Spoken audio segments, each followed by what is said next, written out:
Wow, how beautiful. গ্রাম যে এত সুন্দর সেটা গ্রামে না আসলে বুঝতেই পারতাম না। আমার মনে হচ্ছে আমি প্রাণ ভরে নিঃশ্বাস নেই। এক্সকিউজ মি, চোখে দেখেন না নাকি চোখের মাথা খেয়েছেন কোনটা? আমি না হয় চোখে দেখিনি, আর আপনি কি চোখ পিছনে রেখে আসছিলেন নাকি সাইডে রেখেছিলেন? Shut up! আপনার সাহস তো কম না, মুখে মুখে তর্ক করছেন। দেখে তো মনে হচ্ছে গ্রামে নতুন, অথচ এত ঝাঁজ দেখাচ্ছেন আমাকে। ঝাঁজ আমি দেখাচ্ছি? ঝাঁজ তো আপনি দেখাচ্ছেন। আপনাকে তো দেখে মনে হচ্ছে আপনি একটা ধানি লঙ্কা। What nonsense! আপনি এগুলো কি বলছেন? আপনি চেনেন আমাকে? আমি কে? আপনার চেনার দরকার নেই আমার। আপনি আপনার কাজে যাবেন।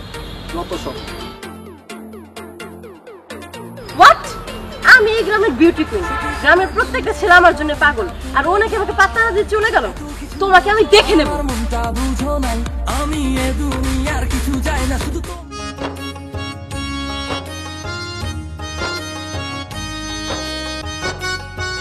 তাই না? আচ্ছা বৌমা, ফুলি কই? ফুলি তো দেখতেছি না। বাবা, ফুলি তো রান্নাঘরে রান্না করতেছে। ও আচ্ছা, ঠিক আছে বৌমা, তুমি ভিতরে যাও। বাবা, বাবা। আরে সাকিব, কিরে বাবা, হঠাৎ কিছু না বললে চলে আসলি? আরে তোমাকে সারপ্রাইজ দেবো দেখেই তো না বলে চলে আসলাম। তাই? হ্যাঁ। আচ্ছা যাই হোক বাবা, বড় ভাইকে দেখছি না, বড় ভাই কোথায়? ও জরুরি একটা কাজে বরিশাল গেছে। ও আচ্ছা। শোনো বাবা, তুমি আসছো খুব ভালো হয়েছে।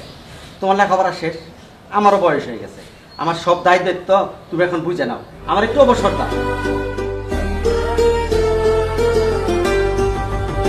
সাকিব, ওদিকে কি দেখো? না বাবা, কিছু না।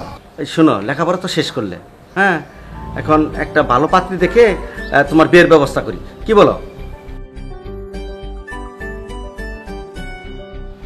আচ্ছা আচ্ছা আচ্ছা, ঠিক আছে, তুমি জানি করে আসছো, এখন চলো ঘরে, চলো ফ্রেশ হবে।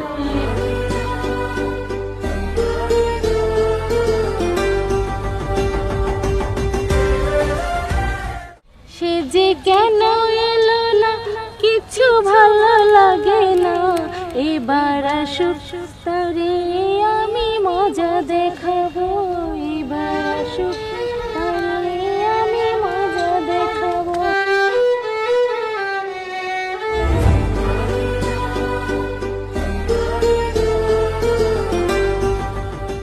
কিছু কইবেন ছোট সাহেব? তুমি অনেক সুন্দর, যতই তোমাকে দেখি ততই মুগ্ধ হই। আচ্ছা, তোমার কি বিয়ে হয়েছে? তুমি কি কাউকে পছন্দ করো? তোমাকে একজন পছন্দ করে, তুমি কি সেটা জানতে চাও? না না, সেই ছেলেটা আমি, আর তোমাকে প্রথম দেখাতেই আমি ভালোবেসে ফেলেছি। কি বলছেন আপনি?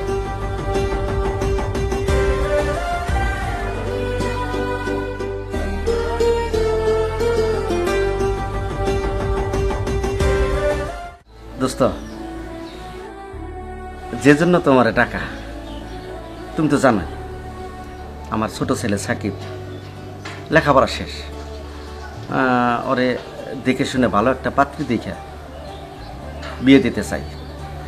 আরেকটা বিষয়, তুমি তো জানোই আমার বড় ছেলে বিয়ে করছে পছন্দ করে, বউ তো নয় যেন পেতনি।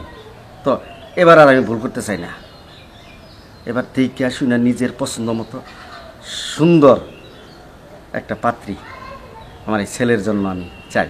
তা মেয়ে দেখছ? তোমার কি জন্য টাকা? আরে তোমার মেয়ে নিতু আছে না, এই নিতুরই তো আমি পছন্দ করে রাখছি।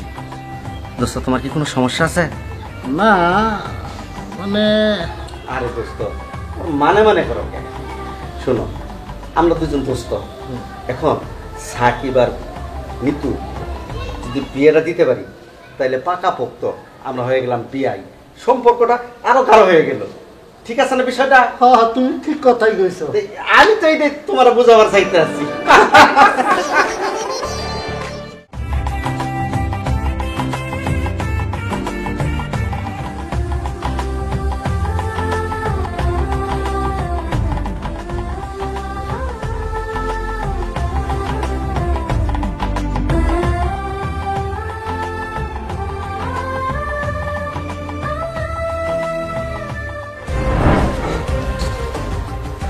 এভাবে ভূতের মতো দাঁড়িয়ে আছেন কেন? এখন এখন তো ভূতের মতো সামনে পড়ছি, কয়দিন পরে ঘাড়ে ছেড়া বসবো একবারে। মানে কি কি সমস্ত উল্টাপাল্টা কথা বলছেন আপনি? যেটা সত্যি সেটাই বলতেছি। এই মানে কি? আমার তো মনে হয় মাথার তার সব কটা ছিঁড়ছে। না, আমার মাথা তার ঠিকই আছে। সংবাদটা তুমি শুনলে তোমার মাথা সব তার খুইলা যাবে। কি এর সংবাদ? আমার বাবা আর তোমার বাবা মিলে তোমার আর আমার বিয়া ঠিক করছে। কয়দিন পর তোমার আর আমার বিয়া। এই চুপ! পাগল জানি কোথাকার। এই যা হেন্তিকা। যাও যাও, এখন ধমকাইতেছো ধমকাইতেছো। যখন তোমার আর আমার বিয়ে হবো আমি তোমার ঘরের উপরে উঠমই উঠমো। কি যে খুশি খুশি লাগতেছে আমার।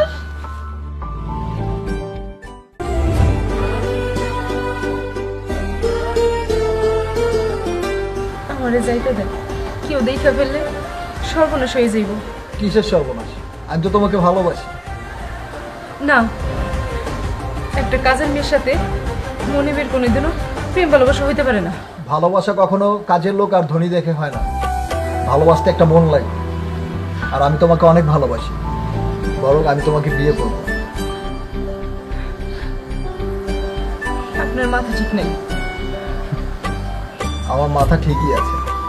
আচ্ছা সত্যি একটা কথা বলতো, তুমি কি আমার ভালোবাসো? ইচ্ছা থাকলেও উপায় নেই। আমি থাকতে তোমার কিসের ভয়? আমাদের এই সম্পর্ক আপনার বাবা কোনোদিনও মাইনে নিব না। মেনে নে বা না নে সেটা দেখে আমার কিচ্ছু যায় আসে না। যদি মেনেই না নেয় তাহলে তোমাকে নিয়ে আমি অনেক দূরে চলে যাব। ফুলি, তোর এত বড় সাহস! আমার ছেলের দিকে চোখ দিয়ে তাকাইছ? তুই কাজের মেয়ে হয়ে আমার ছেলের সাথে সম্পর্ক করতে চাস? বাবা, আর কোনো দোষ নেই, আমি ওকে ভালোবাসি। বাহ সাকিব, বাহ! কি সৌভাগ্য আমার। আমার এক ছেলে পছন্দ করে বিয়ে করছে, এক পেতনি। আর আমার আরেক সুশিক্ষিত ছেলে, সে আমার বাড়ির কাজের মেয়েকে পছন্দ করে। বাহ, কি সৌভাগ্য আমার। বাবা, কাজের মেয়ে হলেও কিন্তু ও কিন্তু একটা মানুষ। কে মানুষ কে অমানুষ তোমার কাছে আমার শিখতে হবে না। তুমি এই মুহূর্তে আমার বাড়ি থেকে বেরিয়ে যাও। আজ থেকে আমি মনে করব সাকিব নামে আমার কোনো সন্তান নাই, ছিল না। বের হও এই মুহূর্তে। হ্যাঁ বাবা, চলেই যাব। তুমি যেহেতু আমাদের ভালোবাসা মেনেই নেবে না, তাহলে আর কি করার? ফুলি, চলো আমরা অনেক দূরে চলে যাব, যেখানে এই চৌধুরী বংশের চিহ্নও থাকবে না। চলো। হ্যাঁ, তাই যাও।